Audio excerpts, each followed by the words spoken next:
Hi guys!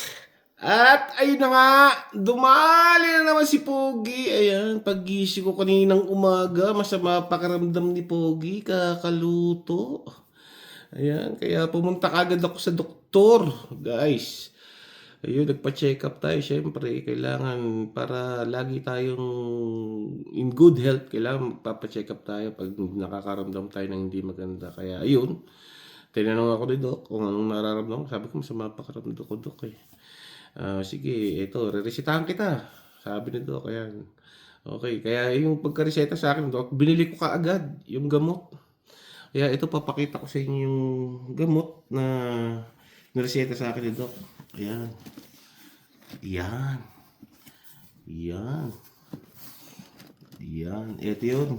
Ang unang reseta ni Doc sa akin, Kobe 8 Protro. Ito yung Year of the Horse. Ayan. Ayos, ganda. Ayan, wala na yung sama na pakiramdam ko. Ayan, ang ganda niya. Oh, yun yung ilalim. Ito yung Kobe 8 Protro Year of the Horse. Ayan. Amahamin natin para yun. Para mawala ang sama ng pakiramdam ni Pogi. Ayan. Lalabas natin pareho syempre.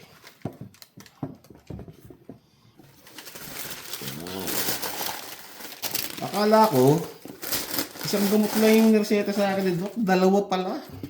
Sumakit na naman ang bulsa ko. Ayan. Ayan. Dalawa pala, kaya ito pa isa. Binili ko na rin para talagang lumakas yung pakiramdam ni Pugi. Ayan. Ayan. Ito naman yung ano. Yan yung resibo. Oh. Ito, yan. Ang pangalawang gamot na nareset sa akin, Doc. Ayan, ito. Kobe 6 ACG Hollywood. Ayan. Ganda. Amoy na. Yun, thank you, Doc. Maganda na uli ang pakiramdam ko. Ayos, malakas na naman ako. Pwede na uli magluto si Pugi. Ayan, ito pa isa, oh. Maganda dyan. Magkaiba yung shoes niya. Ayan.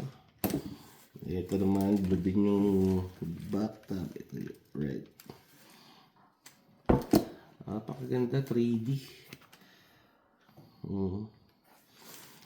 Yun, guys. Ito, malakas na naman si Pogi. Back to cooking na kali si Pogi. Kaya, thank you, Doc. Doc MJ, thank you. Ito na yung ano, ako, susunuran ako sa doktor. Pag sinabi niya bumili ako ng gamot, bibili talaga ako ng gamot. Ayan. Thank you, guys. See you.